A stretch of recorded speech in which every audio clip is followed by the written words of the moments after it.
She told me she loved me. She looked me in the eyes, smiled like everything was okay, and lied straight through her teeth. I didn't know it then. I believed her, trusted her, built my future around those words. But weeks later, I found out she'd been seeing someone else while we were still together. The betrayal didn't come with a bang it. Came with silence, unanswered texts, missed calls, and eventually, the confession I never saw coming.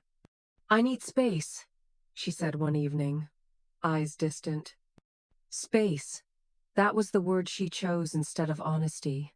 Instead of telling me the truth, she vanished, left me broken, confused, asking myself what I'd done wrong. The first month after she left was a blur. I couldn't eat, couldn't sleep. Every corner of my apartment reminded me of her coffee mug she always used, the scarf she left on the coat rack, her scent still lingering in the sheets. I felt like I was grieving someone still alive. I tried reaching out once. Just a text. "Are you okay?" No response. Then I saw her online, smiling in photos, arms around someone new. That hurt worse than anything. She had replaced me easily, quickly, like I was just a chapter she'd finished reading and tossed aside. So, I stopped trying. I stopped checking her social media. I deleted her number, not out of anger, but to free myself. And I focused on healing. I started working out again, spent time with people who cared, and picked up old hobbies I'd forgotten while I was busy trying to hold our relationship together. It wasn't easy, but slowly I began to rebuild myself. A year passed.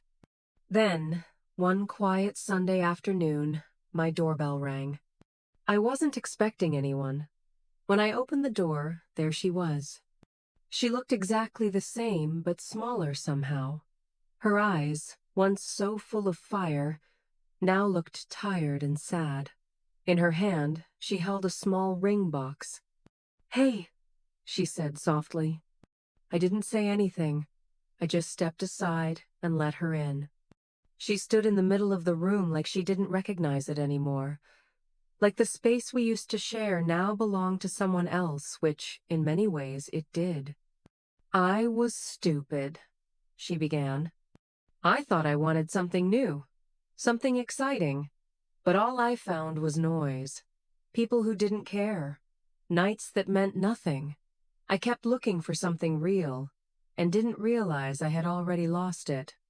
Her voice cracked as she opened the box to show me a simple ring. "I should have never left. I lied to you. I ran away when I should have stayed. I came here hoping you'd give me another chance." I looked at the ring. I remembered how badly I used to dream of proposing to her, how I imagined a life together, marriage, family, growing old. But those dreams belonged to the man she abandoned a year ago. I had waited for her. I had cried, begged, and broken apart alone. And now she stood here, holding a ring I once would have died to see, hoping I'd forget the pain she caused. But I couldn't. I had healed too much to go back. "I'm not the same man you left," I said quietly. "And that ring, it doesn't mean what it used to. You walked away when I needed you most. You found yourself after breaking me. I found myself without you." Her tears fell freely now. She nodded slowly, realizing what I was saying even before I finished. "I understand," she whispered. I had to try." There was a long silence. "I did love you," I said. "Maybe a part of me always will. But that love was for the version of you who didn't lie, who didn't leave." She placed the ring box on the coffee table and walked to the door. "No expectations," she said. "Just, I'm sorry." The door clicked shut behind her, and I stood there, not broken this time, but whole. She had come back with a ring, hoping to rewrite the past, but I had already turned the page. Sometimes closure doesn't come from the person who hurt you. Sometimes it comes from realizing you've survived without them. And I had.